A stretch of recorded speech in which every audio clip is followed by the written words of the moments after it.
araw mga kaibay, so ipapakilala namin sa inyo yung aming bago na pinaka-upgraded na steering wheel namin. Ito po, nakita nyo, napakaganda ng panel. Ito po, kasama na po yung reverse cam dito. Tapos ang maganda dito, may flasher na. At overhead pa. May hammer pa.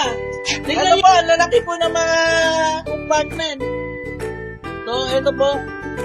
Ang kagandaan na ito, hydraulic na lahat. Hydraulic dito sa likod, hydraulic pa dito sa upuan. Sa harap. So, nakita nyo? Napaka-fashionable. Wow! Ayan.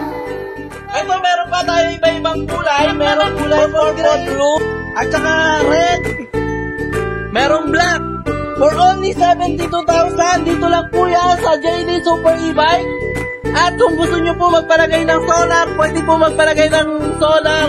Mag-a-add lang po kayo ng 7,000 lang. At yun lang po, maraming salamat mga kaibay. Punta na po kayo dito sa JD Super E-Bike. Harap lang po ng Walter Mart sa Junction, Tumalinches, Quezon